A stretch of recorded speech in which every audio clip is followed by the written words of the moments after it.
I'm driving from New Mexico back to Utah after attending a meditation training, and I've been listening to Steven Pinker's book, The Better Angels of Our Nature. In the book, he makes a case that overall, even though the world seems very violent, and is right now, that overall, throughout the ages, violence has declined. And among the reasons that he cites for this decline in violence are interesting things, like the increase and adoption of manners, and the fact that people have taken up more sanitary practices so that we have more empathy towards each other because we're less disgusting, to quote, and things like a decrease in superstition. So as I was thinking about this, I was reminded of a recent interview that I did with a healer in Thailand. At the time, I was writing a new manual on barefoot massage styles around the world, so I was interviewing all these different healers that practice massage in a way in which they use their feet. And I interviewed a man in Thailand named Bunchu. He practices a style of massage called Yam Kong. And at the time, I didn't know that Yam Kong was very controversial.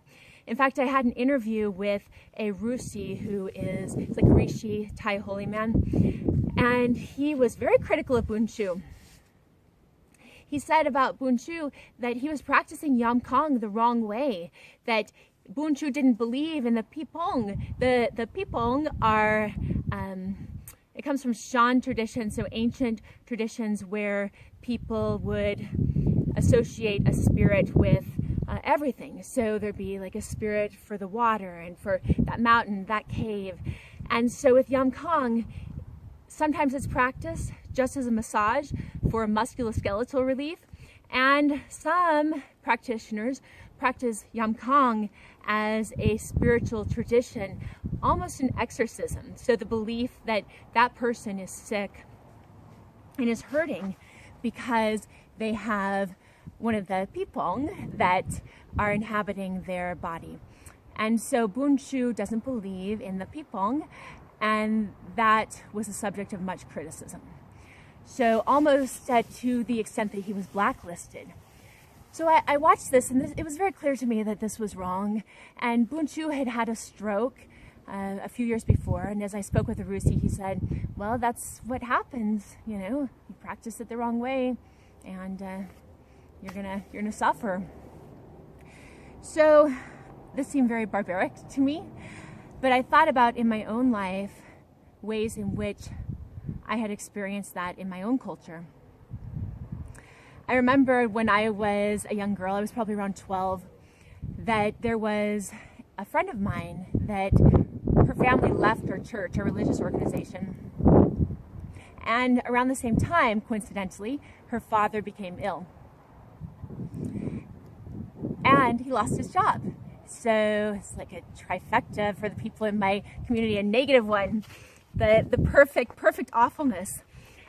And so my young women's leaders, they encouraged all of the girls to write Nikki a letter and tell her to plead with her family to come back so that her dad would not be sick anymore, their family would have enough food, that they would have social support.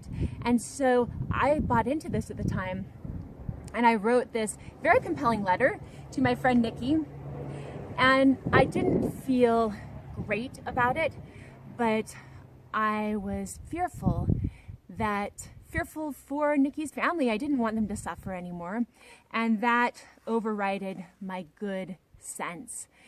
And so Nikki told me later that my letter was one of the most hurtful interactions that she had ever had in her life. And at that point, we were quite a bit older.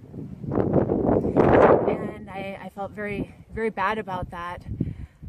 But as I thought about it,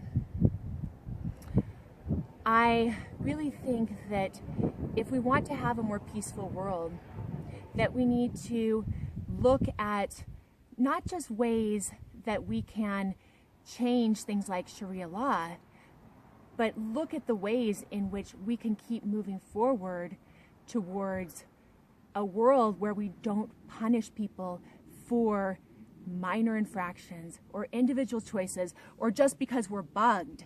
There should be no protections and no major intervention between you and another person just because you're bugged with them. This is something that you, in your heart, and for me, in my heart, if I'm feeling that way, I just need to deal with this in my own soul, right? So I encourage myself to continue to look at my reactions to others, to look deeply at my prejudices, to look deeply at the way in which I act and treat others, so that I really am practicing that idea of namaste, that the light in me sees the light in you and sees that your life, your rights, that your preferences are just as important and valid as my own.